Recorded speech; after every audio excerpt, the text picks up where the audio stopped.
ஒரு நாள் சில தொழிலாளர்கள் ஒரு பெரிய மலையிலிருந்து 2 பெரிய கற்களை வெட்டி எடுத்தனர்.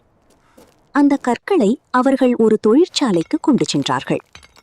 அங்கே ஒரு சிற்பி, சிலை வடிவமைப்பாளர் அந்த கற்களை பயன்படுத்தி ஏதாவது உருவாக்க நினைத்தான். முதலில் அவன் ஒரு கல்லை எடுத்துக்கொண்டு சிசல் கொண்டு அடிக்கத் தொடங்கினான். ஆனால் அந்த கல் மிகவும் கடினமாக இருந்தது. எவ்வளவு முயன்றாலும் அது உடையவில்லை. அது தனது வடிவத்தை மாற்றிக்கொள்ள தயங்கியது. அதனால் சிற்பி அதனை விட்டுவிட்டு மற்றொரு கல்லை எடுத்தான். 2வது கல் சிற்பி அடிக்கும்போது சுலபமாக உடைந்தது. அது தன்னை வடிவமைக்க அனுமதித்தது. தினமும் சிற்பி அதனை மெதுவாக வடிவமைத்தான். சில நாட்களில் அந்த கல் ஒரு அழகான சிலையாக மாறியது. அந்த சிலையை ஒரு அருங்காட்சியகத்தில் வைத்து அனைவரும் பார்க்கும் வகையில் வைத்தார்கள். மக்கள் அதை ரசித்தனர், புகைப்படம் எடுத்தனர், பாராட்டினர். ஆனால் முதல் கல் என்ன ஆனது?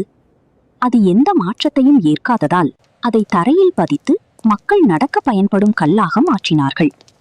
அதே அருங்காட்சியகத்திலேயே அது இருந்தாலும் அதன் நிலை மிகவும் வேறுபட்டது. மக்கள் அதை கவனிக்கவில்லை. அவர்கள் அதன் மேல் நடந்து சென்றார்கள். இந்த 2 கற்களும் ஒரே மலையிலிருந்து வந்தவை. ஆனால் அவற்றின் முடிவு முற்றிலும் வேறுபட்டது. இது நம்முடைய வாழ்க்கையையும் நினைவுபடுத்துகிறது. வாழ்க்கையில் நமக்கு பல சிரமங்களும் சவால்களும் வரும். அந்த சவால்களை நாம் தைரியமாக எதிர்கொண்டு மாற்றங்களை ஏற்றுக்கொண்டால் நாம் உயர்ந்து வளரலாம். அந்த சிலையைப் போல நம்முடைய வாழ்க்கையும் அழகாக மாறும். மக்கள் நம்மை மதிப்பார்கள். ஆனால் சிரமங்களை தவிர்த்து மாற்றங்களை ஏற்காமல் இருந்தால் நாம் வளர்ச்சி அடைய முடியாது. பிறர் கவனிக்காத, மதிக்காத நிலையில் நம்மையே நாமே தள்ளிக்கொள்வோம். ஆகவே வாழ்க்கையில் வரும் கஷ்டங்களை பயப்படாமல் எதிர்கொள்வோம். அவை நம்மை உருவாக்கும் வாய்ப்புகள் என்று நினைப்போம்.